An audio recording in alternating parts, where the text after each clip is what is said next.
Good morning, students. B, and today we will be dealing with technical and job, but they are not sufficient when it comes to finding a job or progressing up the ladder. With that fashion, professional managers expect their employees to have something extra, which we call today as soft skills. So soft skills are essentially people skills, the non-technical, intangible, personality-specific skills that determine one's strengths as a leader, listener, negotiator, and conflict mediator. Whereas hard skills, on the other hand, are more along the lines of what might appear on one's resume, like your education, your experience, and level of expertise. Now, soft skills cannot be taught. However, it can be developed through proper training. Okay, so you must know to put your soft skills into use and get the most out of them. You have to learn them, you have to acquire them. Like, here are some soft skills that can help you to grow in your profession. Yes, so the first one, what is the first soft skill that you should possess? That you should possess a very positive attitude. We have all heard that it is better to see the glass half full instead of half empty.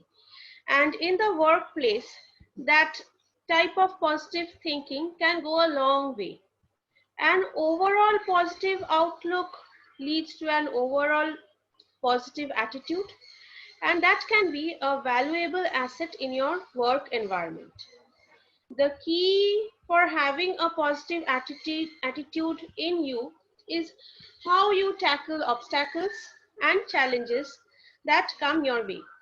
For example, instead of complaining about a stressful workload, think about it as an opportunity to show off your abilities by getting through it productively and efficiently. So understood what I mean by having a positive attitude? Now the next slide, or the next way how you should sharpen your soft skills. So you have to be a team player, okay? Employers love an employee who displays the ability to work well in groups and teams.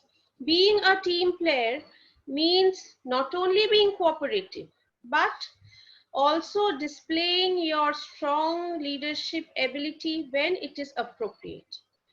When a conflict arises, suppose a conflict arises within your team, try to take the initiative to mediate. When you find your team getting stuck in a project, take the lead to move things forward. Try to be more collaborative in the work you do and build professional relationships with your co-workers. In today's world, it is driven by innovation leading to constant change, and success of an organization depends on its terms. Okay, thus it has become mandatory to train the employees in all spheres of management. So team building is one of the crucial areas in which the employees need to be trained. Now the next slide, that is communicative skills that I emphasize every time. So good communication skills are essential to someone's job performance. Communication is what allows you to build bridges with coworkers, persuade others to adopt your ideas, and express your needs. Many small things that you already do, like things you probably don't even think about, have a big impact on your communication skills.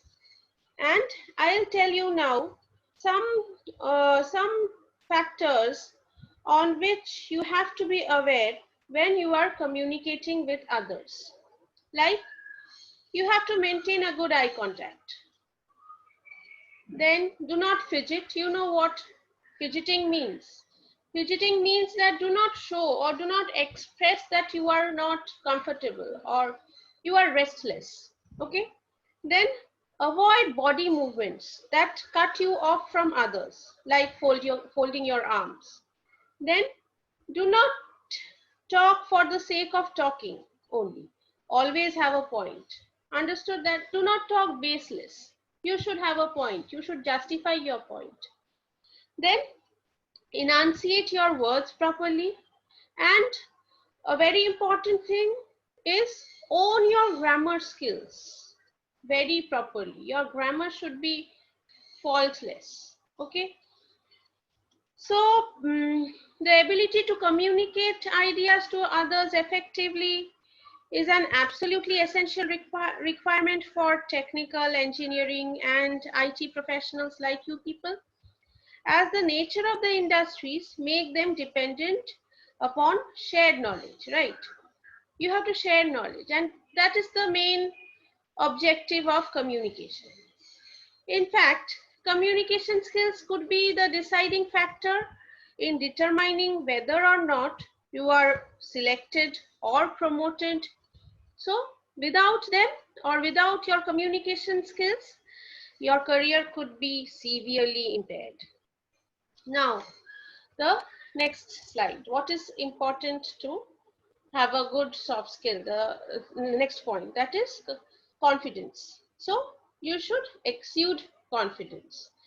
In almost every situation, when you are trying to impress another person, confidence is the key.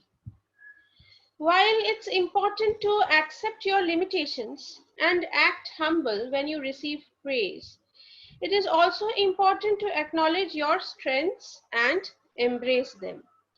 Make sure you have the knowledge and skills to back up your confidence. In fact, you should act confidently in some of your job responsibilities. Make sure that it is based on genuine and positive reinforcement. Now, what is the next point which you should keep in your mind? That you should develop creative skills. So creativity and imaginative thinking are valued in any kind of job. Even the most technical positions require the ability to think outside the box. So never underestimate the power of innovative problem solving. When you are handed a tedious task, try to tackle it in a way that allows you to complete it more efficiently. When a problem comes along that others are reluctant to take on, what do I mean? That they are not willing to take that particular job. You take that opportunity to find a creative solution. If it doesn't work, then at least you won't repent. You have tried. Okay. And the next point, that is criticism. You know what criticism is? If people tell you or if people point you your drawbacks. This is one of the most challenging soft skills, which is why it is typically one of the most impressive to employers. Your ability to handle criticism says a lot about your willingness to improve. And being able to criticize the work of others constructively is just equally important. Be aware of how defensive you get in reaction to negative feedback. Never reject a piece of constructive criticism completely without acknowledging that at least part of it is helpful. And when you criticize, make sure it's done diplomatically. Try to anticipate how the person you are criticizing will react based on his personality and shape the way you criticize him accordingly. So you have to do it in a little careful manner so that no one gets hurt. They take it with sportsmanship. Okay. Now, the next slide, that you have to motivate yourself and lead others. It's important. It's equally important for an employer to know that you are a self-starter who takes initiative. This means constantly seeking out new ways to keep your job interesting and motivational, even if it seems repetitive. Here, creativity plays a big role, but there's more to motivation than just you should not take motivation easy. Have the courage to pursue those ideas you have had stuck in the back of your mind and have the dedication to follow through with them and be successful.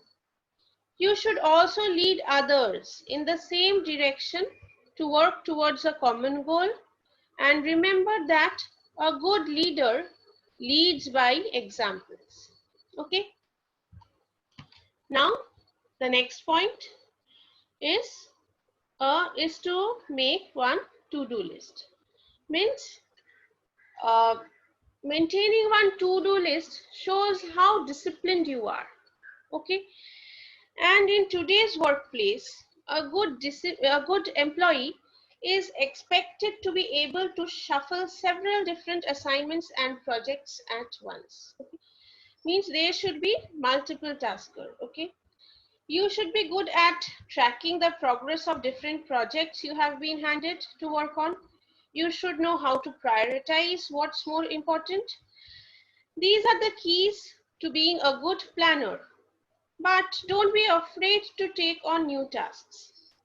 Show off your planning skills by taking on projects that fall all over the spectrum, and branch out beyond your direct responsibilities, and be sure to report on the progress of the projects regularly. Okay, so you have to be disciplined. You have to keep in mind all the time what are the things you have to do, what are the things you have to prioritize. Okay, next is time management.